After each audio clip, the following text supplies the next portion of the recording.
വയനാടിന്റെ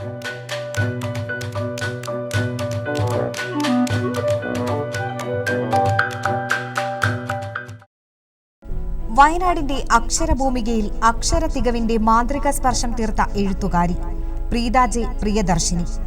Wayanad Koleri government higher secondary സ്കൂളിൽ മലയാളം അധ്യാപികയായി ഔദ്യോഗിക ജീവിതം തുടരുമ്പോൾ തന്നെ സാഹിത്യരചനയിൽ വ്യക്തിമുദ്ര പതിപ്പിച്ച് മുന്നേറുന്ന പ്രിയദർശിനി. കവിതകളും ലേഖനങ്ങളും ബാലസാഹിത്യവും ഓർമ്മക്കുറിപ്പുകളും ഗാനങ്ങളുമെല്ലാമായി എഴുത്തിലെ നിറസാന്നിധ്യം. ആത്മഹർഷങ്ങളുടെ കാവേരി. ഈ ഭൂമിയിൽ ഏറ്റവും മനോഹരമായതൊന്ന് അവളാണ്. ആകാശങ്ങളെ ജ്വലിപ്പിച്ച മണ്ണിനെ ഈറനാക്കുന്നത് അവളിലെ മാന്ത്രിക സിദ്ധികളാണ്. ജീവിതത്തിൽ നിന്ന് മുറിഞ്ഞു പോകാനിടയുള്ള ഈണങ്ങളെ കോർത്തെടുത്ത് കാറ്റിന്റെ നഗ്നഹൃദയങ്ങൾക്ക് സമർപ്പിക്കുന്നത് അവളാണ്. ഒരു ധ്യാനസൂര്യന്റെ പ്രണയഹർഷത്തിലലിഞ്ഞ ബോധിയുടെ ഒരില, നിറഞ്ഞ പ്രാണനിൽ ഒരമ്മ, ആത്മസഖി, ഉടപ്പിറപ്പ്. പിന്നെയും പിന്നെയും അവളുടെ ഓർമ്മചിത്രങ്ങൾ ഒന്നാകെ ഉരുകിയിറങ്ങുകയാണ്. വാഴ്വിന്റെ വഴിയോരങ്ങളിൽ പാഥേയമായി നിൽക്കുന്നവൾ ഒരു സന്യാസിനിയെപ്പോലെ, ഒരു വജ്രസൂര്യനെപ്പോലെ. ഹൃദയം കൊണ്ട് ഒരു ജന്മം മുഴുവൻ ജീവിച്ചു തീർത്താലും പിന്നെയും ബാക്കിയാവും അവൾക്ക് ഓർമ്മകൾ. ജീവിച്ച് കൊതി തീരാത്ത അവളുടെ ജീവന്റെ ഉന്മാദങ്ങൾ.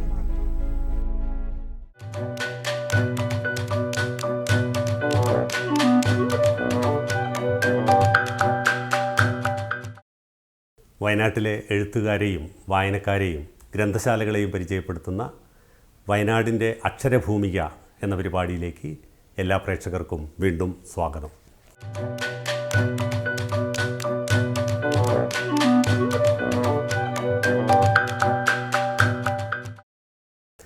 ഇന്ന് നമ്മോടൊപ്പമുള്ളത് വളരെ പ്രിയപ്പെട്ട ഒരു എഴുത്തുകാരിയാണ്. കോളേരി ഗവൺമെൻറ് ഹയർ സെക്കൻഡറി സ്കൂളിലെ മലയാളം അധ്യാപികയും അതുപോലെ തന്നെ മലയാളത്തിലെ ഒരു പ്രിയപ്പെട്ട എഴുത്തുകാരിയുമായ പ്രീത ജെ പ്രിയദർശിനിയാണ് ഇന്ന് നമ്മോടൊപ്പം സംവാദത്തിൽ ഏർപ്പെടുന്നത്. ടീച്ചർ വളരെയധികം സന്തോഷത്തോടു കൂടിയാണ് ടീച്ചറോട് ഒരു സംവാദത്തിന് വേണ്ടി എത്തിച്ചേർന്നിരിക്കുന്നത്. എഴുതി തുടങ്ങിയ കാലഘട്ടം എന്നാണെന്നൊന്ന് ഓർക്കുന്നു. ഞാൻ വളരെ ചെറുപ്പത്തിലേ എഴുതുമായിരുന്നു. സ്കൂൾ കാലങ്ങളിലൊക്കെ തന്നെ ഞാൻ പഠിച്ച എൻ്റെ കോഴിക്കോട് ജില്ലയിലെ Kozhikode government Ganapathi girls high സ്കൂളിലാണ് പഠിച്ചത്. ആ കാലത്തെ എഴുത്ത് ആരംഭിച്ചിട്ടുണ്ട്. സ്കൂളിൽ കവിതയ്ക്കും കഥയും ഒക്കെ എഴുതി സമ്മാനമൊക്കെ വാങ്ങിയിട്ടുണ്ട്. സാധാരണ എല്ലാ എഴുത്തുകാരോടും ചോദിക്കുന്ന ഒരു ചോദ്യമുണ്ട്, എന്താണ് പ്രചോദനം? എഴുതി തുടങ്ങാനൊക്കെയുള്ളൊരു പ്രചോദനം എന്താ? പ്രചോദനം എന്ന് പറയുമ്പോൾ ഒരുപക്ഷെ നമ്മുടെ ജീവിതത്തിലെ അനുഭവങ്ങളായിരിക്കും. കുട്ടിക്കാലം മുതൽ തന്നെ വീട്ടിൽ ധാരാളം പുസ്തകങ്ങളുണ്ടായിരുന്നു. അതോടൊപ്പം തന്നെ ധാരാളം ഏകാന്തതയുണ്ടായിരുന്നു.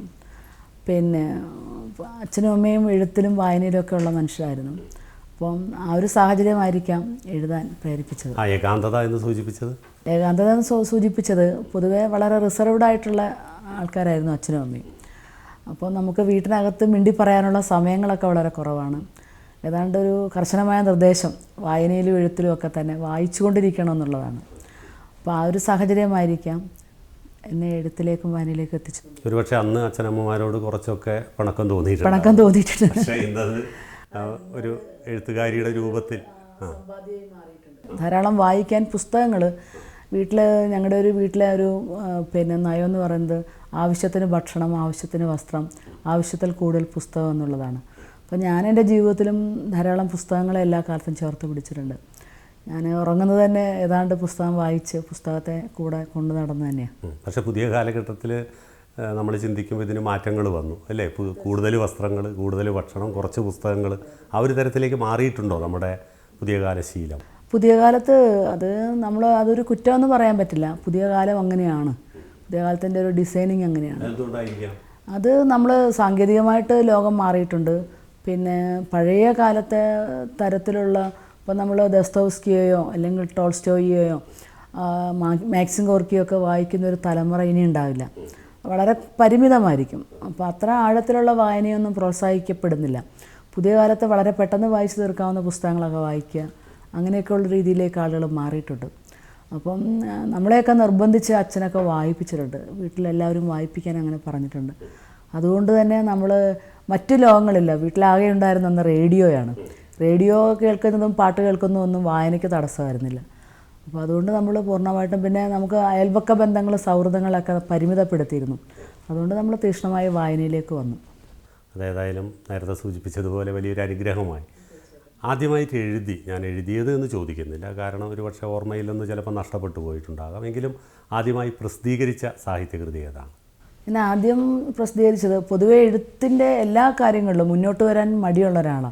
എൻ്റെ ആദ്യത്തെ പുസ്തകമാക്കിയത് എൻ്റെ സുഹൃത്തുക്കൾ, കോഴിക്കോട് ഉള്ള സുഹൃത്തുക്കളുടെ നിർബന്ധമാണ്. ഞാൻ ആദ്യം ജോലി ചെയ്ത മേപ്പാടി സ്കൂളിൽ വന്നിട്ട് ആ ഫയൽ വാങ്ങിച്ചുകൊണ്ട് പോവുക ചെയ്ത്.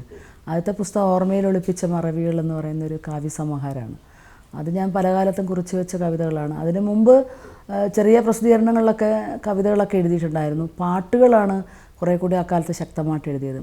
ധാരാളം പാട്ടുകൾ എഴുതിയിട്ടുണ്ടായിരുന്നു. പുസ്തക രൂപത്തിൽ വന്നത് ഓർമ്മയിൽ ഒളിപ്പിച്ച മറവികളാണ്. ഓർമ്മയിൽ ഒളിപ്പിച്ച മറവികൾ അതിലെ കവിതകളുടെ സമാഹാരമാണോ? കവിതകളുടെ സമാഹാരമാണ്. അതിൽ കൂടുതലായി വന്നിട്ടുള്ള പ്രമേയം എന്തായിരിക്കാം? അതിനകത്ത് വ്യത്യസ്തമായ പ്രമേയങ്ങളെല്ലാം ഉണ്ട്. പിന്നെ യാത്രയുണ്ട്, ഓർമ്മകളുണ്ട്, പിന്നെ പാരിസ്ഥിതികമായ പ്രശ്നങ്ങളുണ്ട്, പിന്നെ മനുഷ്യബന്ധങ്ങളെക്കുറിച്ചുണ്ട്. എൻ്റെ തന്നെ സ്വകാര്യമായ അനുഭവങ്ങളും അനുഭൂതികളും ഒക്കെ ആ കവിതയിൽ വന്നിട്ടുണ്ട്. അതിനുശേഷം ഞാൻ മനസ്സിലാക്കുന്നത് ഒരു സാഹിത്യകാരി, പലപ്പോഴും നമ്മൾ സാഹിത്യകാരന്മാരെ ചിലപ്പോൾ നോവലിസ്റ്റ് എന്ന് പറയും, അല്ലെങ്കിൽ കഥാകാരൻ അല്ലെങ്കിൽ കഥാകാരി എന്ന് പറയും, കവിയത്രി എന്നൊക്കെ പറയും. പക്ഷേ ടീച്ചറെ സംബന്ധിച്ചിടത്തോളം സാഹിത്യത്തിൻ്റെ വ്യത്യസ്ത മേഖലകൾ, ഒരുപക്ഷെ കഥ കുറവായിരിക്കാം, കവിതകൾ എഴുതിയിട്ടുണ്ട്, ഓർമ്മകൾ എഴുതിയിട്ടുണ്ട്, അതുപോലെ തന്നെ കുട്ടികൾക്ക് വേണ്ടിയുള്ള യാത്രാനുഭവങ്ങൾ എഴുതിയിട്ടുണ്ട്. അപ്പോൾ ഈ വ്യത്യസ്തമായിട്ടുള്ള മേഖലകളിലേക്ക് എഴുത്തിനെ കൊണ്ടുപോകാൻ ഉള്ള കാരണം? അത് പിന്നെ എന്നെ സംബന്ധിച്ച് എല്ലാത്തിനോടും വല്ലാത്തൊരു കാൽപര്യകതയുള്ള ഒരാളാണ് ഞാൻ. അപ്പോൾ ഒരു സ്ഥലം കാണാൻ പോയി കഴിഞ്ഞാൽ ആ സ്ഥലത്തെക്കുറിച്ച് എനിക്ക് ഒരു കവിത പോലെ എഴുതാൻ പറ്റും. ഞാൻ അധ്യാപിക എന്നതിൽ ക്ലാസ് മുറിയെ ഒരു കവിത പോലെ സമീപിക്കുന്ന ഒരാളാണ്. എൻ്റെ ക്ലാസ്സിൽ കൂടി കടന്നുപോയ കുട്ടികളൊക്കെ തന്നെ വ്യത്യസ്തമായ ലോകങ്ങളിൽ എത്തിയിട്ടുണ്ട്. അപ്പോൾ ഞാൻ എൻ്റെ ജീവിതത്തിൽ ആർജിച്ചിട്ടുള്ളതെല്ലാം തന്നെ കുട്ടികൾക്ക് സമ്മാനിച്ചിട്ടുണ്ട്. അതുപോലെ പാട്ടുകൾ എനിക്ക് ട്യൂണ് വന്നു കഴിഞ്ഞാൽ വളരെ പെട്ടെന്ന്, ട്യൂണ് തന്നാലും തന്നില്ലെങ്കിലും ഒക്കെ തന്നെ വളരെ വേഗത്തിൽ ഞാൻ എഴുതുന്ന ഒരാളാണ്. പിന്നെ ലേഖനങ്ങൾ അത് ആവശ്യപ്പെട്ട് കഴിഞ്ഞാൽ അതൊരു ആവശ്യമാണ് എങ്കിൽ അതിലേക്ക് എനിക്ക് വളരെ പെട്ടെന്ന് എത്തിച്ചേരാൻ പറ്റും. അപ്പോൾ ഞാൻ ഇതൊന്നും തന്നെ ഏതെങ്കിലും ഒരു ബാനറിനുള്ളിൽ നിൽക്കണമെന്നോ അതിൻ്റെ മേൽ ഞാൻ ഒരു അവകാശവാദം ഉന്നയിക്കാനൊന്നും തയ്യാറല്ല. പൊതുവേ വളരെ നിശബ്ദമായിട്ടിരുന്ന് എൻ്റെ എഴുത്തിൻ്റെ ലോകത്ത് അങ്ങനെ കടന്നു പോകുന്ന ഒരാളാണ് ഞാൻ. പിന്നെ മാത്രമല്ല, ഞാൻ വയനാട് ജില്ലയിലും ജില്ലയ്ക്ക് പുറത്ത് കോഴിക്കോട്, കണ്ണൂരൊക്കെ ജില്ലകളിലൊക്കെ തന്നെ ധാരാളമായിട്ട് വേദികളിൽ സംസാരിക്കാൻ പോകുന്നുണ്ട്. അതിനോടൊക്കെയുള്ള എൻ്റെ ഒരു പിന്നെ ഇടപെടലെന്ന് പറഞ്ഞാൽ ഇത് തന്നെയാണ്. പോയട്രിയാണ് എൻ്റെ ഉള്ളിലുള്ളത്, കവിതയാണുള്ളത്. അപ്പോൾ ആ ഒരു സമീപനം തന്നെ എഴുത്തിലും വ്യത്യസ്തമായ വ്യവഹാര രൂപങ്ങളിരിക്കുമ്പോഴും ഞാൻ സൂക്ഷിക്കാറുണ്ട്. ധാരാളം പാട്ട് എഴുതിയിട്ടുണ്ടെന്ന് പറഞ്ഞു. സ്വാഭാവികമായിട്ടൊരു കവിതയാണ് പിന്നീട് ട്യൂൺ ചെയ്ത് പാട്ടായി വരാറുള്ളത്. ഒരു കവിത എഴുതുമ്പോൾ തന്നെ ഒരു പാട്ടിൻ്റെ ഈണം അറിയാതെ വരാറുണ്ടോ? പുതിയ കാലത്ത് കവിതയുടെ രൂപഭാവങ്ങളൊക്കെ മാറിയിട്ടുണ്ട്. അപ്പം പണ്ട് നമ്മൾ കവിതയെന്ന് പറയുന്ന പാട്ട് കവിതകളുടെ ഒരു സ്വഭാവം ഇന്ന് പുതിയ കവിത മാറിയിട്ടുണ്ട്. കാരണം കാലത്തോടൊപ്പം സഞ്ചരിക്കുന്നതാണ് കവിതയും. അപ്പോൾ കവിതയുടെ രൂപഭാവങ്ങളിൽ മാറ്റം വന്നിട്ടുണ്ട്. അപ്പോൾ കവിതയെ വേണമെങ്കിൽ നമുക്ക് പാട്ടാക്കി മാറ്റാം, പക്ഷെ അതിൻ്റെ ഒരു മീറ്റർ വ്യത്യസ്തമാണ്. അപ്പോൾ പാട്ടിന് നമുക്ക് പലപ്പോഴും പാട്ട് ചെയ്യുന്ന ആൾക്കാർ നമ്മൾ ഇത്ര രീതിയിലുള്ള പാട്ട് വേണം, അല്ലെങ്കിൽ അവർ ട്യൂണൊക്കെ തരുമ്പം നമ്മൾ അതിനു വേണ്ടി തയ്യാറാവും. അത് വേറെ തന്നെയാണ്. രണ്ടും കവിതയെ നമുക്ക് പാട്ടാക്കാൻ വേണമെങ്കിൽ. അപ്പോൾ ഈ പാട്ടുകൾ സത്യത്തിൽ ആരുടെ ആവശ്യപ്രകാരം എഴുതിയതാണോ അതോ സ്വന്തം അതിൻ്റെ ഒരു തോന്നൽ കൊണ്ട് എഴുതിയതാണ്? ഞാൻ എൻ്റെ ആദ്യത്തെ ആൽബം ആവടി നിലാവ് എന്ന് പറഞ്ഞ ഓണപ്പാട്ടുകൾ, അത് ഞാൻ വർക്ക് ചെയ്ത സ്കൂളിലെ ഒരു അധ്യാപകൻ്റെ താല്പര്യപ്രകാരം എഴുതിയതാണ്. പലരുടെയും പാട്ടുണ്ടായിരുന്നു. അങ്ങനെ ആ ആൽബം വളരെ വിജയം കൈവരിച്ചു. അപ്പം എനിക്ക് പിന്നീട് ഇങ്ങനെ നിരവധി സ്ഥലങ്ങളിൽ നിന്ന് പാട്ട് എഴുതി കൊടുക്കുമെന്നൊക്കെയുള്ള അന്വേഷണങ്ങളൊക്കെ വന്നു. പിന്നെ വയനാട് ജില്ലയിൽ അക്കാലത്ത് സ്കൂൾ കലോത്സവങ്ങൾ ഞാനത് ചോദിക്കാൻ വേണ്ടി നിരവധി തവണ ഞാൻ എൻ്റെ പാട്ട് അങ്ങനെ വന്നു. അതൊക്കെ തന്നെ വലിയ വിജയത്തിലേക്ക് വന്നു. പിന്നീട് സ്പോർട്സ് കായികമേളയ്ക്ക് വരെ ഞാൻ പാട്ട് എഴുതിയിട്ടുണ്ട്. പിന്നെ വയനാട് ജില്ലയിൽ നടന്ന വളരെ പ്രധാനപ്പെട്ട ഒരു അധ്യാപക സംഘടനയുടെ അവതരണ ഗാനം 2 തവണ സംസ്ഥാന സമ്മേളനത്തിൽ ഞാൻ ചെയ്തു. അതൊക്കെ വളരെ വിജയമായി വന്നു. പിന്നെ കോഴിക്കോട് ആകാശവാണിയിൽ നിരവധി തവണ, യുവവാണിയിൽ കുട്ടികൾക്ക് വേണ്ടി ബാലലോകത്തിലൊക്കെ തന്നെ പാട്ടുകൾ എഴുതി.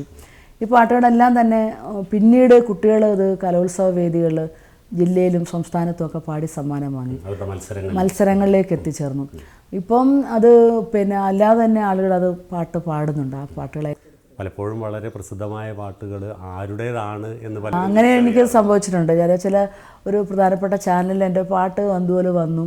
അത് എൻ്റെ പേരൊന്നുമില്ല, അത് അങ്ങനെ പാട്ട് വന്നു, അവർക്കും അറിയില്ല, അങ്ങനെയൊക്കെ ഉണ്ടായിട്ടുണ്ട്.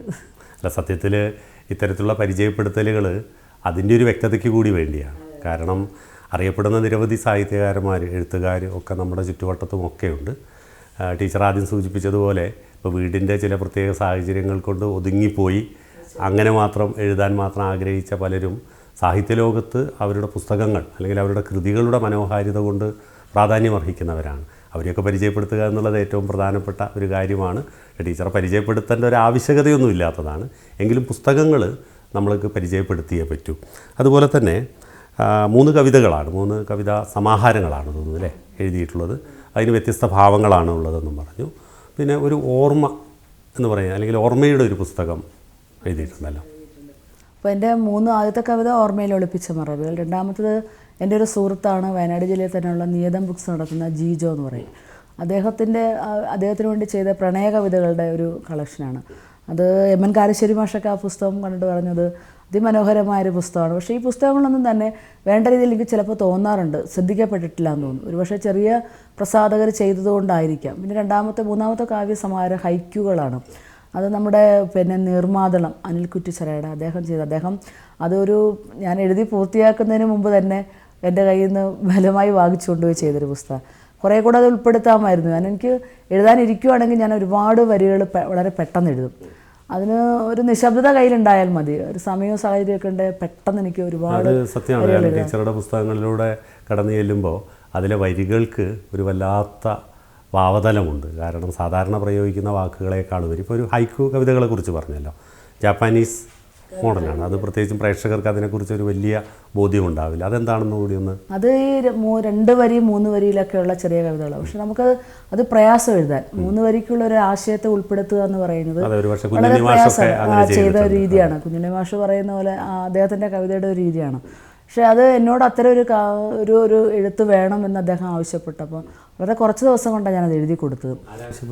നീർമാതളത്തിൻ്റെ അനിൽ കുറ്റിച്ചിറ, കടും നിറമുള്ള പകലുകൾ. എൻ്റെ സുഹൃത്ത് ദീപക് നാരായണനാണ് അതിൻ്റെ അവതാരിയൊക്കെ എഴുതുന്നത്. കുറച്ച് വരികളെ എഴുതിയിട്ടുള്ളൂ, പക്ഷേ എല്ലാം ശ്രദ്ധേയമായ വരികളാണ് എന്ന് ഈ അടുത്ത കാലത്ത് ഒരു സുഹൃത്ത് ആ പുസ്തകം വായിച്ചിട്ട് തന്നെ വിളിച്ചിട്ടുണ്ടായിരുന്നു. വളരെ മനോഹരമാണ് ടീച്ചറെ എഴുതണമെന്ന്. പക്ഷേ ഈ എഴുത്തുകളൊന്നും തന്നെ എനിക്ക് തോന്നുന്നു വയനാട്ടിൽ ഒറ്റ പുസ്തകം കൊണ്ടൊക്കെ തന്നെ ധാരാളം അംഗീകാരങ്ങളും അവാർഡുകളും ഒക്കെ വാങ്ങിച്ച് വളരെ മുന്നോട്ട്. പുതിയ കാലം അങ്ങനെയാണ്. ഈ സാഹിത്യലോകം എന്ന് പറയുന്ന ഒരു മാർക്കറ്റിംഗ് ആയി മാറിയിട്ടുണ്ട്. സെൽഫ് പ്രൊമോഷൻ്റെയൊക്കെ ഒരു വേദിയായി മാറിയിട്ടുണ്ട്. ഞാനിതിനൊന്നും പോകാത്തതുകൊണ്ടോ അതുകൊണ്ടോ നമ്മളിതിൽ ഇടിച്ച് നിൽക്കാത്തതുകൊണ്ടാണോ എന്നറിയില്ല, നമ്മളുടെ എഴുത്തുകളൊന്നും ശ്രദ്ധിക്കപ്പെട്ടില്ല. അതിലെനിക്ക് സങ്കടമൊന്നുമില്ല, ഞാൻ എഴുതുന്നത് അതിനു വേണ്ടിയല്ല. പലപ്പോഴും എഴുതുന്നത് എന്നെ അറിയുന്ന വളരെ കുറച്ച് മനുഷ്യർക്കിടയിൽ വളരെ നിശബ്ദമായി നിൽക്കുക എന്നുള്ള കാര്യമാണ് എൻ്റെ സംബന്ധിച്ച്. പക്ഷേ ടീച്ചർ പറഞ്ഞതിൽ പാതി സത്യമുണ്ട്. കാരണം നല്ല രചനകൾ, ആ രചനകളെ പലരും അടുത്തറിയാൻ ശ്രമിച്ചിട്ടില്ല, അല്ലെങ്കിൽ അടുത്തറിഞ്ഞിട്ടില്ല എന്നുള്ളതാണ്.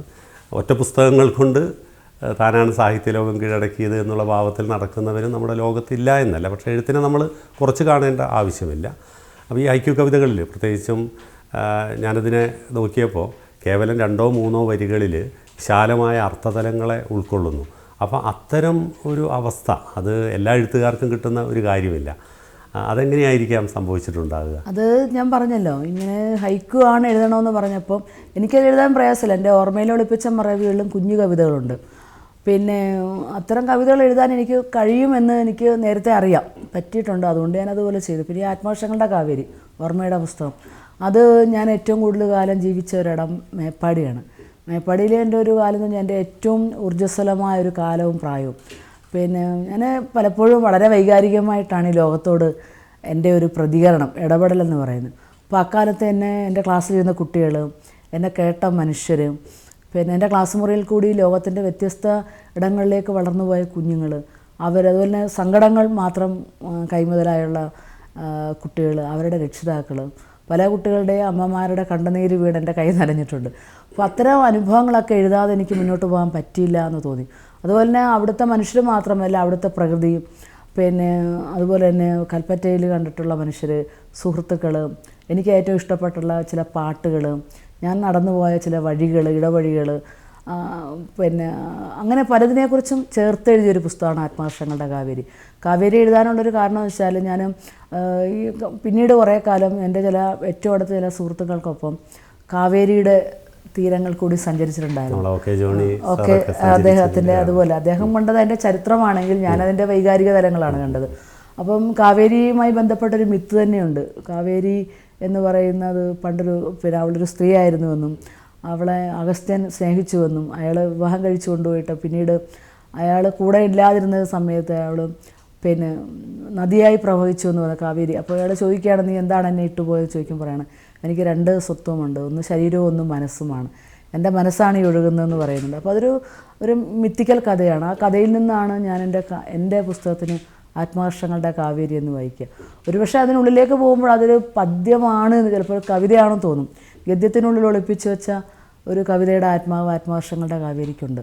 അപ്പോൾ അങ്ങനെ ഒരുപാട് മനുഷ്യരെയും ഒരുപാട് അനുഭവങ്ങളെയും കാഴ്ചകളെയും ഒക്കെ പാട്ടുകളെയും ഒക്കെ ചേർത്ത് എഴുതിയ പുസ്തകമാണ്. ആ പുസ്തകം ഇതുപോലെ തന്നെ വയനാട്ടിൽ തന്നെ ഒരുപാട് മനുഷ്യർ വായിച്ചിട്ടുണ്ട്. കേരളത്തിന് പുറത്തും കൽക്കട്ടയിലും അമേരിക്കയിലും ഒക്കെ ആ പുസ്തകം എത്തിയിട്ടുണ്ട്. പക്ഷേ എങ്കിലും എനിക്ക് തോന്നുന്നുണ്ട് ആ പുസ്തകത്തിന് ആവശ്യമായ അംഗീകാരം കിട്ടിയിട്ടില്ല എന്ന് എനിക്ക് തോന്നി. അംഗീകാരങ്ങളൊക്കെ വരാനിരിക്കുന്നതേ ഉള്ളൂ. കുഴപ്പമില്ല, കിട്ടിയാലും കുഴപ്പമില്ല. ടീച്ചർ സൂചിപ്പിച്ചു പ്രണയകാവ്യങ്ങളൊക്കെ കൂടുതലായിട്ട് എഴുതിയിട്ടുണ്ട്.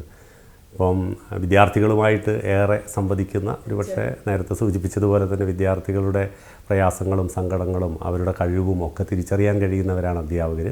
ഞാൻ വളരെ അഭിമാനത്തോടു കൂടി പറയാം, മറ്റധ്യാപകരെ കുറച്ച് കാണിക്കുകയല്ല, മലയാള അധ്യാപകർക്ക് പ്രത്യേകിച്ചും സാഹിത്യ അധ്യാപകർക്ക് കുട്ടികളോട് കുറച്ചുകൂടി ആത്മബന്ധമുണ്ടാകും.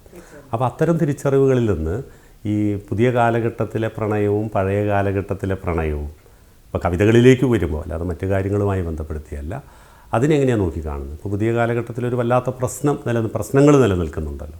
അല്ല, അത് എന്താണെന്ന് പറഞ്ഞു കഴിഞ്ഞാൽ പഴയ വൈകാരികതയിലല്ല, ഇന്ന് കുട്ടികൾ പ്രാക്ടിക്കലാണ്.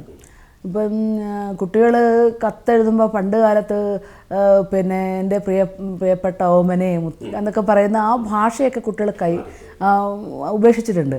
ഇപ്പം കാമുകിയോട് എൻ്റെ കരളിൻ്റെ കുളിരേ എന്ന് വിളിച്ചു കഴിഞ്ഞാൽ കാമുകി നാട് വിട്ടുപോകും.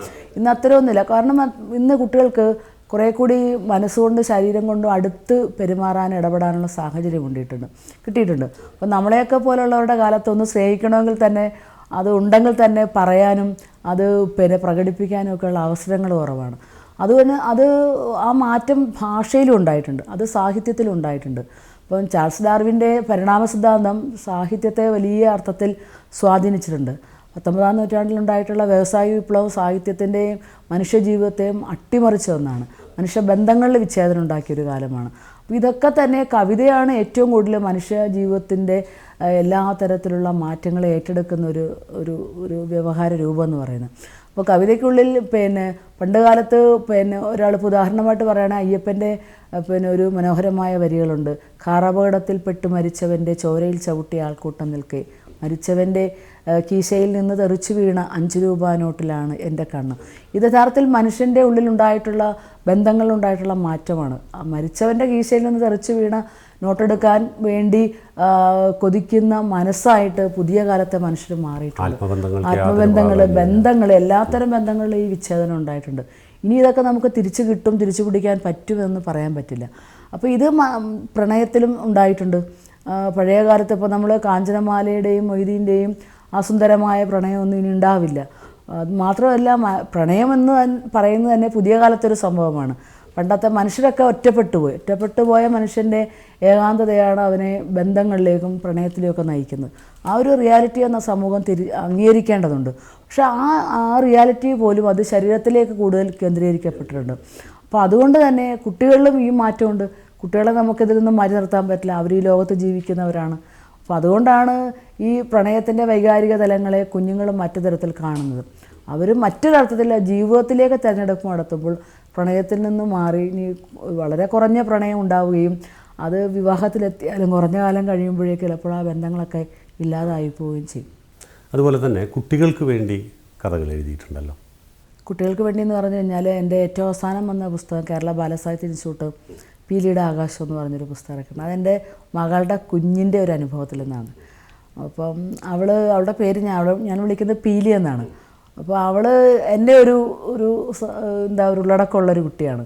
പിന്നെ വയനാടിൻ്റെ പച്ചയും പ്രകൃതിയും ആകാശവും ഒക്കെ ഇങ്ങനെ നോക്കിയിരിക്കുന്നൊരു കുട്ടിയാണ്. അപ്പോൾ അവൾ ഇവിടെ നിന്ന് വയനാട്ടിൽ നിന്ന് തൃശ്ശൂരേക്ക് പോയി. തൃശ്ശൂരാണ് ഇപ്പോൾ അവരുള്ളത്. അവിടെ ചെന്ന് ഫ്ലാറ്റിൽ താമസിച്ചപ്പം ആദ്യത്തെ ദിവസം തന്നെ അവർ ഈ ഫ്ലാറ്റിലെ ജാലകം തുറന്ന് പുറത്തേക്ക് നോക്കുമ്പോൾ പച്ചയൊന്നുമില്ല, ചുറ്റും കെട്ടിടങ്ങളാണ്. അപ്പോൾ ഒരു ചെറിയ പച്ചപ്പിൽ ഇങ്ങനെ കുഞ്ഞു കുഞ്ഞു മരങ്ങളൊക്കെ ഇങ്ങനെ കാണും. അപ്പോൾ അവൾ ചോദിക്കുകയാണ് അവളുടെ അമ്മയോട്, അമ്മ ഇതാണോ അമ്മ പീലിയുടെ ആകാശം എന്ന്.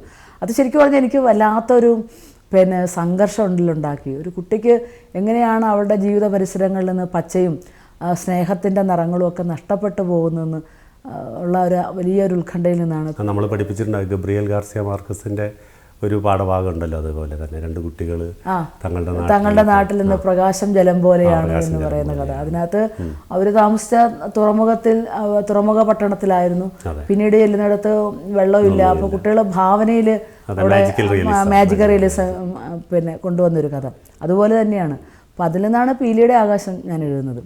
അത് ശ്രദ്ധിക്കപ്പെട്ട് അത് ബാലസാഹിത്യ ഇൻസ്റ്റിറ്റ്യൂട്ടിൻ്റെ അവരുടെ ബുക്ക് ഫെയറിൽ ഞാൻ കണ്ടു. നന്നായിട്ട് ആ പുസ്തകം വിറ്റുപോകുന്നത് കണ്ടു.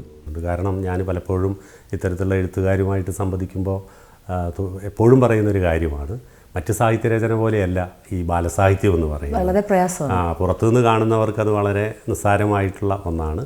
പക്ഷേ ബാലസാഹിത്യം വളരെ നല്ല, അത് നമുക്ക് കുട്ടിയിലേക്ക് ഇറങ്ങിപ്പോകാൻ വലിയ പ്രയാസമാണ്. നമ്മൾ കുട്ടികളെ ചെറുതായിക്കണം അങ്ങനെയല്ല കേട്ടോ. കുട്ടികൾ വളരെ ഭാവനാശാലികളും അവരുടെ ആ പ്രായത്തിൻ്റെ മനസ്സും ചിന്തയൊക്കെ ആർജിക്കുക, അത് ഏറ്റെടുക്കുക എന്നൊക്കെ പറഞ്ഞാൽ വലിയൊരു കാര്യമാണ്. ഇപ്പോൾ ചില ആൾക്കാർ എന്നോട് ചോദിക്കും, ടീച്ചർ ഈ പീലിയുടെ ആകാശത്തിൻ്റെ 2ാം ഭാഗം എഴുതുമോ എന്നൊക്കെ ചോദിക്കുന്നവരുണ്ട്. അല്ല, അതാണ് ആ പുസ്തകത്തെ എത്രമാത്രം അവർ ഉൾക്കൊണ്ടു എന്നുള്ളതിൻ്റെ ഒരുപാട് പേര് വിളിച്ച് ചോദിക്കുന്നുണ്ട്. ഇപ്പോൾ എഴുത്തുകാരെ 2 തലത്തിലൊന്നും കാണേണ്ട ആവശ്യമില്ല. കാരണം ഒരു കാലഘട്ടത്തിൽ വളരെ വിവാദമോ അല്ലെങ്കിൽ കുറേയധികം ചർച്ചകൾക്കൊക്കെ വിധേയമായിട്ടുള്ളൊരു കാര്യമാണ് ഈ പെണ്ണെഴുത്ത് എന്ന് പറയുന്നത്. ഒരുപക്ഷെ സാറാ ജോസഫൊക്കെ അതുമായി ബന്ധപ്പെട്ട് കുറേയധികം ചർച്ചയിൽ ഇടം നേടിയ ഒരാളാണ്. അത്തരമൊരു എഴുത്ത് ഞാൻ പറഞ്ഞു, ആദ്യമേ ഞാൻ സൂചിപ്പിച്ചു, എഴുത്തിൻ്റെ ലോകമെന്ന് പറയുന്നത് വായനക്കാരൻ്റെ ആസ്വാദനത്തിന് അനുസരിച്ചാണ്. പക്ഷേ അത്തരത്തിലുള്ളൊരു വാക്യം വരാനുണ്ടായ കാരണം എന്തായിരിക്കും? അതെന്തുകൊണ്ടാണെന്ന് പറഞ്ഞു കഴിഞ്ഞാൽ, ഒരു കാലത്ത് സ്ത്രീകൾ ഇപ്പോൾ മലയാളത്തിൽ തന്നെ സരസ്വതി അമ്മയാണ് മലയാളത്തിലെ ഏറ്റവും അധികം ശക്തമായിട്ട് സ്ത്രീക്ക് വേണ്ടി, സ്ത്രീയുടെ നീതിക്ക് വേണ്ടി എഴുതി തുടങ്ങിയൊരു എഴുത്തുകാരി. പിന്നീട് സ്ത്രീയുടെ ജീവിതം പുരുഷന്മാർ എഴുതിയിട്ടുണ്ട്. പക്ഷേ സ്ത്രീ എഴുതുമ്പോൾ അത് കുറച്ചും കൂടി മാറുന്നുണ്ട്, കുറച്ചുകൂടി തീവ്രമാകുന്നുണ്ട്. കാരണം അവൾക്ക് അവളുടെ അനുഭവങ്ങളെക്കുറിച്ച്, അവളുടെ നിരാശകളെക്കുറിച്ച്, ആശകളെക്കുറിച്ചൊക്കെ കുറേ കൂടി സ്വന്തം ഉള്ളിൽ നിന്ന് വിളിച്ചു പറയാൻ പറ്റും. അപ്പോൾ അത് കുറച്ചുകൂടി തീക്ഷ്ണമാകും. ഇപ്പോൾ ഈ വിമൻസ് റൈറ്റിംഗ് അല്ലെങ്കിൽ ലിറ്ററേച്ചർ എന്നൊക്കെ പറഞ്ഞ ലോകത്ത് എല്ലായിടത്തും ഉണ്ട്. അത് നമ്മുടെ മാത്രം ഒരു സംഭാവനയൊന്നുമല്ല. അപ്പം മലയാളത്തിൽ തന്നെ ഇപ്പോൾ ഗ്രേസി ഉണ്ട്, CS ചന്ദ്രയുണ്ട്, സാറ ടീച്ചറുണ്ട്, ധാരാളം പേര് എഴുതുന്നുണ്ട്. പക്ഷേ അപ്പം ഈ അടുത്ത കാലത്ത് മരിച്ച വത്സല ടീച്ചറുടെ ആഗ്നേയം എന്ന നോവൽ സ്ത്രീ ആ കാലത്തെ രാഷ്ട്രീയം നോക്കിക്കാണുന്ന ഒരു നോവലാണ്. അപ്പോൾ ഇതൊക്കെ തന്നെ ഒരു യാഥാർത്ഥ്യമാണ്. അപ്പോൾ നമ്മളതിനെ സ്ത്രീ എഴുത്ത്, ഫെമിനിസ്റ്റ് റൈറ്റിംഗ് അല്ലെങ്കിൽ വിമൻസ് റൈറ്റിംഗ് എന്നൊക്കെ പറയാൻ കുറച്ച് കാരണമുണ്ട്. അതിൻ്റെ ചില സാധ്യതകൾ നിലനിൽക്കുന്നുണ്ട്. അതിനെ ലോകത്തല്ലിപ്പം വിർജീനിയ വുൾഫ്, സിൽവിയ പ്ലാത്ത് അങ്ങനെയൊക്കെയുള്ള സ്ത്രീകൾ എഴുതിയപ്പോൾ അവർ പറയുന്നുണ്ട്, എനിക്ക് സ്വന്തമായൊരു മുറി വേണമെന്ന്. വിർജീനിയ വുൾഫ് പറയുന്നത് എന്തുകൊണ്ടാണ്?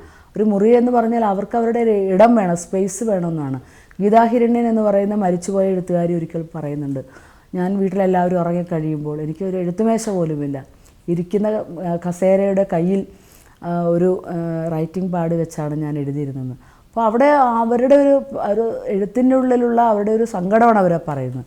ഇങ്ങനെയാണ് നമ്മുടെ ലോകം. അതുകൊണ്ടാണ് സ്ത്രീകളിൽ നിന്ന് വലിയ എഴുത്തുകാരികളൊന്നും ഉണ്ടാവാത്തത്. ഒരു ഷേക്സ്പിയറോ അല്ലെങ്കിൽ ഒരു ദസ്തവ്സ്കിയൊക്കെ ഉണ്ടാകാത്തത് എന്തുകൊണ്ടാണെന്ന് പറഞ്ഞാൽ സ്ത്രീയുടെ ആകാശങ്ങൾ നമ്മൾ വെട്ടിച്ചുരുക്കുന്നുണ്ട് എന്നുള്ളതാണ്. സ്ത്രീ അത് സ്വയം ഏറ്റെടുക്കുന്നതുകൊണ്ടാണ്. അല്ല, പുരുഷാധിപത്യത്തിൻ്റെ പഴയൊരു കാലഘട്ടത്തിൽ ടീച്ചർ പറഞ്ഞത് ശരിയാണ്. പക്ഷേ ആധുനിക കാലഘട്ടത്തിൽ അങ്ങനെ സംഭവിക്കുന്നുണ്ടോ? തീർച്ചയായിട്ടും സ്ത്രീക്ക് പരിമിതികളുണ്ട്. നമ്മൾ ഇപ്പോഴും എന്നോട് എഴുതിക്കോ എന്ന് ഇന്നുവരെ എൻ്റെ വീട്ടിൽ നിന്ന് ആരും പറഞ്ഞിട്ടില്ല. ഞാൻ എൻ്റെ എഴുതാനുള്ള സമയം ഞാൻ സ്വയം ഉണ്ടാക്കിയെടുക്കുക ചെയ്യുന്നത്. ഇപ്പോഴും നമ്മൾ എഴുതാനിരിക്കുമ്പോൾ എന്താണ് ഇതിനകത്തിൽ എഴുത്തിൽ നടക്കുന്ന ഒരു പ്രോസസ്സിങ് നമ്മൾ മനസ്സിലാക്കണം. നമുക്ക് എഴുതാനിരിക്കുമ്പോൾ ആ വ്യക്തി സർവാത്മന എല്ലാ അർത്ഥത്തിലും വേറൊരാളായി മാറുകയാണ്. നമ്മളൊരു പരകായ പ്രവേശം നടത്തുകയാണ്. ആ സമയത്ത് നമ്മുടെ ഇപ്പം ഞാനിവിടെ ഇരിക്കും പോലും എനിക്ക് എൻ്റെ മക്കളെക്കുറിച്ചുള്ള ആശങ്കകളുണ്ട്. അവർ എന്ത് ചെയ്യാമെന്നുള്ള ഉത്കണ്ഠകളുണ്ട്. അവർ ഉറങ്ങുന്നുണ്ടോ, ഭക്ഷണം കഴിക്കുന്നുണ്ടോ, ഇതൊന്നുമില്ലാതെ നമുക്ക് എല്ലാ അർത്ഥത്തിലും പൂർണ്ണമായിട്ട് മറ്റൊരു വ്യക്തിയായി ഇരിക്കാൻ കഴിയുമെങ്കിൽ മാത്രമേ അവിടെ എഴുത്ത് നടക്കുള്ളൂ. അത് നമ്മളവിടെ ഇരിക്കുമ്പോഴും ആ സമയത്ത് നമ്മൾ ഫോണെടുത്ത് നോക്കുന്നത് റീൽസ് കാണാനല്ല, കുട്ടികളെ വിളിച്ചിട്ടുണ്ടോ എന്നും കൂടി നോക്കാനാണ്. അല്ലെങ്കിൽ അവർക്ക് എന്തെങ്കിലും ആവശ്യങ്ങളുണ്ടോ എന്ന് നമ്മൾ ആ സമയത്ത് നമ്മൾ ഉത്കണ്ഠപ്പെടുന്നുണ്ട്. ഇതൊന്നുമല്ലാതെ പൂർണ്ണമായിട്ടും നമുക്ക് മറ്റൊരു വ്യക്തിയായിരുന്നുകൊണ്ട് മാത്രമേ ഈ പറയുന്ന വലിയ എഴുത്തുകളൊക്കെ സാധ്യമുള്ളൂ. ഇപ്പോൾ ഞാൻ കവിതയിലേക്ക് ചുരുങ്ങിപ്പോയ എന്തുകൊണ്ടാണെന്ന് പറഞ്ഞു കഴിഞ്ഞാൽ കവിത വളരെ പെട്ടെന്ന്, കവിത എഴുതുന്നത് വലിയൊരു പണിയാണ്, ഏറ്റവും വലിയ ഭൗതികത ആവശ്യമുള്ളൊരു ജോലിയാണ്. എങ്കിൽ പോലും വളരെ പെട്ടെന്ന് എഴുതി തീർക്കാൻ പറ്റും. നമ്മൾ ഒറ്റയ്ക്കാണെങ്കിൽ പോലും, നമ്മൾ കുടുംബത്തിനുള്ളിലാണെങ്കിൽ പോലും സ്ത്രീ എപ്പോഴും അവളുടെ ആത്മാവ്, അവളുടെ പിന്നെ ചിന്തകൾ, അവളുടെ വൈകാരികതയൊക്കെ പണയം വെച്ചിട്ടാണ് ഇരിക്കുന്നത് എന്നുള്ളത് കൂടെ നിങ്ങൾ മനസ്സിലാക്കണം.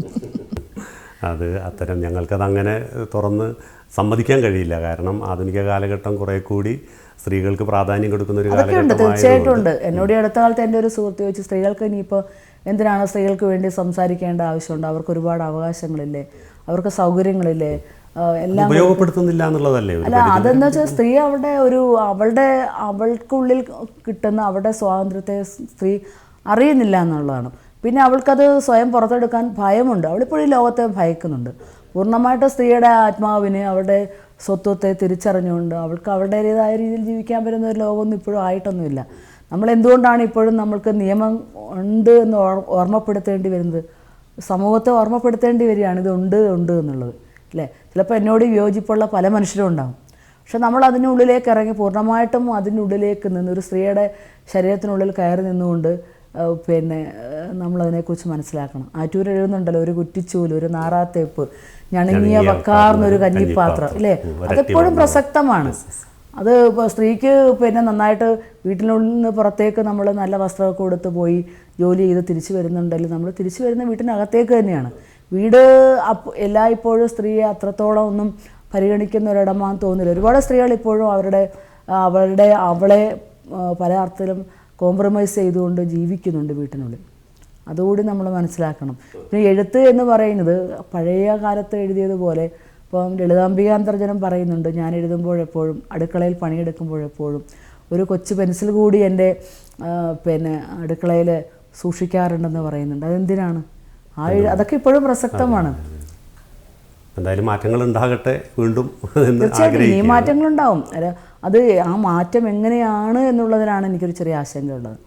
പുതിയ കാലത്തെ കുട്ടികൾ, അവരുടെ ഒരു സ്വാതന്ത്ര്യത്തിൻ്റെ പ്രഖ്യാപനത്തെക്കുറിച്ചുള്ള ചെറിയ ആശങ്കകളൊക്കെ ഉണ്ട്. അത് നമുക്ക് തെറ്റാണെന്നും പറയാൻ പറ്റില്ല.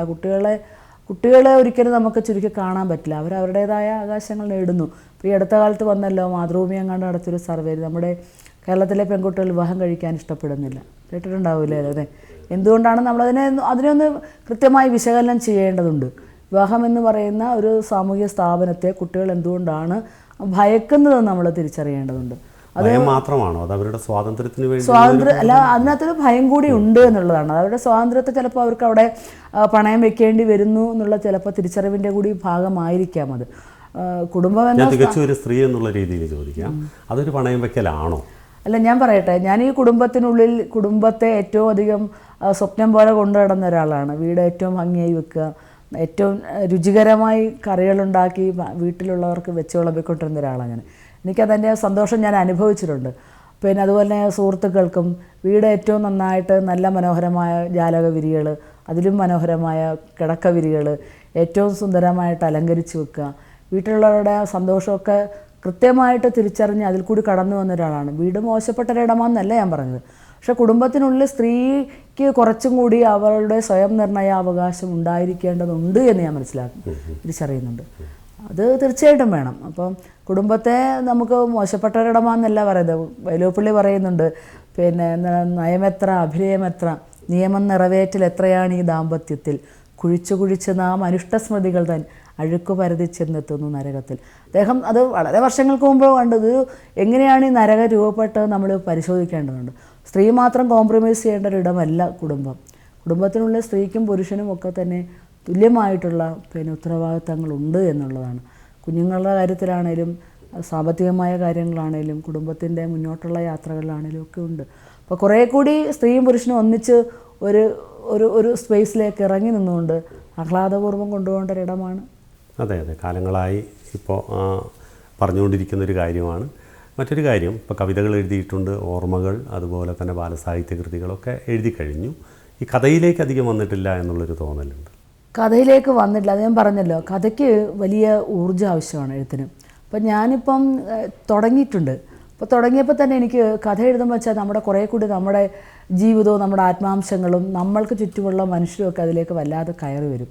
അപ്പോൾ അതിതീവ്രമായൊരു പെയിൻ അങ്ങ് വരും. പെയിൻ എന്ന് പറഞ്ഞാൽ അത് എല്ലാ എഴുത്തുകാർക്കും ഉണ്ടാവും. പക്ഷേ അപ്പോൾ ഞാനത് അവിടെ വെക്കും, പിന്നെയും വീണ്ടും അതിലിരിക്കും. എഴുതി തുടങ്ങിയിട്ടുണ്ട് കഥയിലേക്ക്. അതെനിക്ക് എഴുതാൻ പറ്റുമെന്ന് എനിക്ക് തോന്നുന്നുണ്ട്. ഇപ്പം എൻ്റെ ആത്മാക്ഷരങ്ങളുടെ കാവേരി എന്ന പുസ്തകം തന്നെ ഒരു കഥയുടെ സ്ട്രക്ചറിൽ കിടക്കുന്ന ഒരു പുസ്തകമാണത്.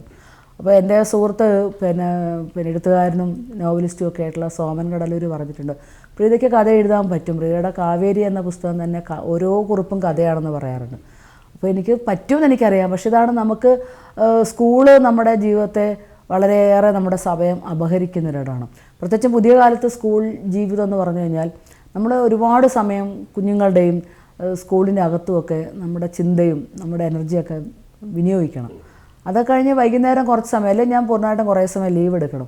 പക്ഷേ ക്ലാസ് മുറി ഉപേക്ഷിക്കാൻ എനിക്ക് പറ്റില്ല. കാരണം എന്നെ മാത്രം കരുതിയിരിക്കുന്ന ഒരുപാട് കുട്ടികളുണ്ട്. അപ്പോൾ അതുകൊണ്ടാണ് ഞാൻ കഥയെഴുത്തിൽ പൂർണ്ണമായിട്ടും വരാത്തത്. എൻ്റെ കഥകൾ വരുമെന്ന് വിചാരിക്കാം, എഴുതി തുടങ്ങിയിട്ടുണ്ട് ഞാൻ. കഥകളും നോവലും ഒക്കെ വരട്ടെ എന്ന് ആശംസിക്കുകയാണ്. ഒപ്പം തന്നെ പുതിയ എഴുത്തിനെ കുറിച്ച് ഇപ്പം ഞാൻ 2-3 പറഞ്ഞല്ലോ. ഒന്ന് എൻ്റെ ഒരു സുഹൃത്ത്, ഞങ്ങളുടെ ഒരു മെൻറ്റർ കൂടിയാണ്, അദ്ദേഹത്തിൻ്റെ ആവശ്യപ്രകാരം എൻ്റെ ഈ വയലറ്റ് നിറമുള്ള ഉമ്മകളുടെ ഛായയിലുള്ളൊരു പുസ്തകം വീണ്ടും ചെയ്യണമെന്നൊരാഗ്രഹം പറഞ്ഞിട്ടുണ്ട്.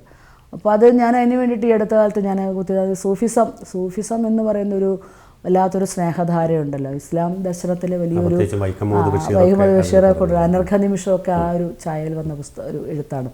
അപ്പോൾ അതുപോലെയുള്ള വളരെ നീണ്ട, ഇപ്പോൾ ടാഗോറിൻ്റെ ഗീതാഞ്ജലിയൊക്കെ പോലെയുള്ള ഗീതങ്ങൾ പോലെയുള്ള ഒരു വർക്ക് ഞാനിപ്പോൾ തുടങ്ങിയിട്ടുണ്ട്. അത് 10-30 ഗീതങ്ങളായി കഴിഞ്ഞു. അതൊരു 100 ആക്കിയിട്ട് പുസ്തകമാക്കണമെന്ന് വിചാരിക്കുന്നത്. മുന്നോട്ട് വന്നിട്ടുണ്ട്. ആ പുസ്തകം ഓൾറെഡി തന്നെ സ്പോൺസർ ചെയ്യാൻ ആളുകൾ തയ്യാറായിട്ടുണ്ട്. അത് ചെയ്തുകൊണ്ടിരിക്കുകയാണ്. അതിനകത്ത് ഈ സൂഫിസ്റ്റ് ഗായകരെയൊക്കെ ഓർക്കുന്നുണ്ട്. അത്തരം എഴുത്തുകളാണ്. ബീഗം അക്തർ അങ്ങനെയൊക്കെ പോലെയുള്ള ആളുകളെയൊക്കെ സ്മരിച്ചുകൊണ്ടുള്ള ഒരിതാണ്. അതിനുവേണ്ടി ഞാൻ 2-3 ആവർത്തി ഖുറാൻ കുത്തിയിരുന്ന് വായിച്ചു. ഖുറാനിൻ്റെ ഒരു സ്വാധീനം എന്ന് പറഞ്ഞാൽ അത് വായിക്കുമ്പോൾ നമുക്ക് മനസ്സിലുണ്ടാവുന്ന ആത്മീയമായിട്ടുണ്ടാവുന്ന ഒരു ചിട്ടയാണ്. അതിൻ്റെ ഒരു വലിയ ദാർശനികത ഞാൻ അങ്ങനെ കാണുന്നു. അത് വായിച്ചു. അതുപോലെ ഞാൻ ബൈബിളും ഗീതയും ഖുറാനും സെൻ കഥകളും ബുദ്ധിസ്റ്റ് ആശയങ്ങളൊക്കെ കുത്തിരുന്ന് വായിക്കുന്നുണ്ട് ഇപ്പം. അപ്പോൾ ഇതൊക്കെ ചേർത്തിട്ടുള്ള ഒരു വർക്ക് ചെയ്യുന്നുണ്ട്. അതോടൊപ്പം തന്നെ കഥകൾ ചെയ്യുന്നുണ്ട്. ഞാൻ ഇടക്കാലത്ത് തുടങ്ങി വെച്ച വാൽമീകി രാമായണത്തിലെ സീതയെ വെച്ചുകൊണ്ടൊരു വലിയൊരു പോയട്രി ചെയ്തിരുന്നു. അതൊരു 100 വരികൾ എഴുതിയിട്ട് അതവിടെ കിടക്കുകയാണ്. എനിക്ക് സന്ദേഹം വന്നു, പുതിയ കാലത്ത് നമ്മളിതൊക്കെ നന്നായിട്ട് പഠിക്കാതെ എഴുതാൻ പറ്റില്ലല്ലോ. അപ്പോൾ അതുകൊണ്ട് അത് മനോഹരമായിട്ടുള്ള ഒരു വർക്കായി തീരുമായിരിക്കുമെന്ന് വിചാരിക്കുന്നു. അതിങ്ങനെ കിടക്കുന്നുണ്ട്. നമ്മൾ കുറച്ച് സംസാരിച്ചു. ചോദ്യങ്ങൾ അപ്രസക്തമാണ് എന്നെനിക്കറിയാം. എന്നാൽ പോലും ഒരു ചോദ്യം ചോദിക്കാതിരിക്കാൻ കഴിയില്ല. സാഹിത്യകാരന്മാരെ പലപ്പോഴും പലരും സ്വാധീനിക്കാറുണ്ട്. സ്വാധീനിച്ച സാഹിത്യകാരന്മാരാണ് ആരാണ് എന്ന് ചോദിച്ചാൽ നിരവധി പേരുടെ പേര് പറയാം. എങ്കിൽ പോലും അതിൽ നിന്ന് നമുക്ക് എടുത്തു പറയാൻ കഴിയുന്ന എന്തുകൊണ്ട്? മലയാളത്തിലാണെങ്കിൽ എനിക്ക് ഏറ്റവും ഇഷ്ടപ്പെട്ട ഒരു റൈറ്റർ ബഷീറാണ് കേട്ടോ.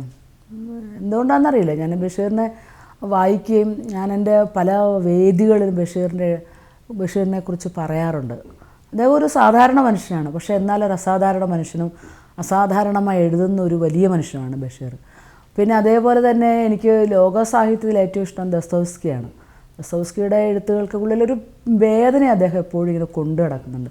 അദ്ദേഹം തന്നെ പറയുന്നുണ്ട് ഒരു പുസ്തകത്തിൽ, എൻ്റെ എഴുത്തിൻ്റെ ഒരു വലിയ ഉത്തരവാദിത്വം എന്ന് പറഞ്ഞാൽ, ലക്ഷ്യമെന്ന് പറഞ്ഞാൽ മരണം വരെയും മറ്റുള്ളവരെ ചിരിക്കാൻ സഹായിക്കുക എന്നാണെന്ന് അദ്ദേഹം പറയുന്നുണ്ട്. അപ്പോൾ ചിലപ്പോൾ ഞാൻ ചോദിക്കും, ഈ എഴുത്തുകാരുടെ ജീവിതം തന്നെ ഒരു വല്ലാത്ത നിങ്ങൾ എഴുത്തുകാരെ അടുത്ത് നിന്ന് നോക്കിയിട്ടുണ്ടോയെന്ന് അറിയില്ല. അവർക്കുള്ളിലൊക്കെ എന്തിനാ അറിയില്ല, ആവശ്യമില്ലാണ്ട് അവരിങ്ങനെ പെയിൻ കൊണ്ടു നടക്കുന്നൊരു പ്രകൃതി അവർക്കുണ്ട്. അതുകൊണ്ടാണ് കൂടുതൽ എഴുതുന്നത്. അപ്പോൾ ദസ്തോവ്സ്കി എന്നാൽ ഈ വേദന കൊണ്ടുനടന്നൊരു മനുഷ്യൻ. അദ്ദേഹത്തിൻ്റെ എല്ലാ എഴുത്തിലും ഈ വേദന ഉണ്ട് എന്നുള്ളതാണ്. അപ്പോൾ അതുപോലെ തന്നെ ഏറ്റവും അവസാനം മനുഷ്യൻ്റെ നന്മയിലേക്ക് അദ്ദേഹം കൊണ്ടുപോകുന്നുണ്ട്. ഇപ്പോൾ നമ്മൾ കാരമസോവൊക്കെ വായിച്ചു കഴിഞ്ഞാൽ കാരമസോവിലെ വിഷയലമ്പടനായ ചെറുപ്പക്കാരൻ അവസാനം ആ സുന്ദരിയോട് അദ്ദേഹം എപ്പോഴും നോക്കിക്കൊണ്ടിരുന്നൊരു പെണ്ണുണ്ട്. അവൾക്ക് തന്നെ പറയുന്നത്, പൈസ കൊടുത്തിട്ട് പറഞ്ഞ ഇതാ ആ തുറന്നു നടക്കുന്ന വാൽ കാണിച്ച് പൊയ്ക്കോളൂ എന്നാണ് പറയുന്നത്. അങ്ങനെ ജീവിതം ആത്യന്തികമായി ഒരു നന്മയിലേക്ക് കടന്നു പോകുന്നതായിട്ട് ദസ്തോവ്സ്കി പറഞ്ഞു വെക്കുന്നത്. ദസ്തോവ്സ്കിയുടെ എഴുത്തുകൾ എനിക്ക് വളരെ ഇഷ്ടമാണ്. അതുപോലെ തന്നെ ബംഗാൾ സാഹിത്യം ധാരാളം ഞാൻ വായിച്ചിട്ടുണ്ട്. ബംഗാളിൽ നമുക്ക് സുവർണലത മുതൽ ഒരുപാട് പുസ്തകങ്ങൾ, ബംഗാളിലെ സാഹിത്യം എനിക്കിഷ്ടമാണ്. മലയാളത്തിലെ ആശാൻ്റെ കവിതകളിൽ ആശാൻ കവിതകൾ വലിയ സ്വാധീനം, വളരെ എന്താ പറയുക, മനഃശാസ്ത്രപരമായ ഇഴയെടുപ്പമുണ്ട് ആശാൻ. സ്നേഹത്തെക്കുറിച്ചൊക്കെ ആശാൻ പറഞ്ഞത് ഇപ്പോഴും അതിൻ്റെ ദാർശനികത ഇപ്പോഴും വളരെ പ്രസക്തമാണെന്നുള്ളതാണ്. ഇങ്ങനെയുള്ള എഴുത്തുകാരൊക്കെയാണ് എന്നെ ഏറ്റവും കൂടുതൽ സ്വാധീനിച്ചത്. അതെ, ഏതായാലും ഞാൻ അവസാനം ഒരു ചോദ്യം ആദ്യം പറഞ്ഞു അല്ലേ, ഒരു പെണ്ണിൻ്റെ അസ്വാതന്ത്ര്യത്തെക്കുറിച്ച്, അത് വേണ്ട രീതിയിൽ അവൾക്ക് ഉപയോഗപ്പെടുത്താൻ പുരുഷാധിപത്യം ഒന്ന് മാറി നിൽക്കേണ്ടതിൻ്റെയൊക്കെ ആവശ്യമാണ് പറയാതെ പറഞ്ഞു വെച്ചത് എനിക്ക് മനസ്സിലായി. കുടുംബത്തിൽ എന്താണ്, കുടുംബത്തെയൊക്കെ ഒന്ന് പരിചയപ്പെടുത്തി, കുടുംബത്തിൽ ഇത്രമാത്രം സപ്പോർട്ടുണ്ടെങ്കിൽ മാത്രമേ ഒരു പരിധിവരെ നേരത്തെ സൂചിപ്പിച്ചതുമായി ബന്ധപ്പെട്ട് നമ്മൾ പറയുമ്പോൾ എങ്ങനെയാണ്? കുടുംബത്തിൽ എൻ്റെ അമ്മ എഴുത്തുകാരിയാണ്. ഒരു സാഹിത്യ ലോകത്ത് കഴിഞ്ഞ വർഷം സമഗ്ര സംഭാവനയ്ക്കുള്ള അവാർഡ് സാഹിത്യ അക്കാദമിയുടെ വാങ്ങിയിട്ടുള്ള വ്യക്തിയാണ്. പിന്നെ എൻ്റെ അച്ഛൻ, അദ്ദേഹം അമ്മയുടെ ഒരു ജാനമ്മ കുഞ്ഞാണ്. പിന്നെ വളരെ ഒരു രാഷ്ട്രീയ രംഗത്തും ഒക്കെ വളരെ പ്രാധാന്യമുള്ള നന്നായി സംസാരിക്കും. പിന്നെ അതുപോലെ തന്നെ എൻ്റെ അച്ഛൻ, അദ്ദേഹം എഴുത്തുകാരനും അധ്യാപകനുമായിരുന്നു, കോളേജ് അധ്യാപകനായിരുന്നു. ഒരുപക്ഷെ അദ്ദേഹമാണ് എന്നെ എഴുത്തിലേക്ക്, എൻ്റെ ഉള്ളിലുള്ളൊരു ഭാഷയൊക്കെ എന്നെ ഉള്ളിൽ നിക്ഷേപിച്ചത് അദ്ദേഹമാണ്. പിന്നെ ഹിന്ദിയിലും ഒക്കെ എഴുതിയത്, ഹിന്ദിയിൽ അദ്ദേഹത്തിന് സ്വന്തമായിട്ടൊരു പേരൊക്കെ ഉണ്ടായിരുന്നു. പിന്നെ അതുപോലെ തന്നെ ധാരാളം പരിഭാഷകൾ, മൗലികമായ എഴുത്തുകളൊക്കെ നടത്തിയിട്ടുണ്ട്. അപ്പോൾ വീട് നമ്മുടെ ജീവിതത്തെ, നമ്മുടെ ജീവിതബോധത്തെയൊക്കെ സ്വാധീനിക്കുന്ന ഒരു സ്ഥലമാണ്. അതാണ് എന്നെ എഴുത്തിലേക്ക് വന്നത്. പിന്നെ എൻ്റെ സ്വന്തം ജീവിതത്തിലേക്ക് വന്നിട്ടും ഞാൻ ഒരുപാട് കാലം എഴുത്തിലൊന്നും വന്നില്ല. ചെറുപ്പത്തിൽ എഴുതിയിരുന്നെങ്കിലും കുടുംബമായി ഒരുപാട് കാലം, കുടുംബം, കുട്ടികൾ, പിന്നെ അധ്യാപനം, പിന്നെ 2005 മുതൽ ഞാൻ കേരള കരിക്കുലത്തിൻ്റെ ഫാക്കൽറ്റിയായിട്ട് പ്രവർത്തിച്ചു. പാഠപുസ്തക രചനയിലും അധ്യാപക പരിശീലനത്തിൻ്റെ ഫാക്കൽറ്റിയായിട്ടും ഒക്കെ ഒരുപാട് കാലം. അതൊരു ഭയങ്കര എനർജിയായിരുന്നു.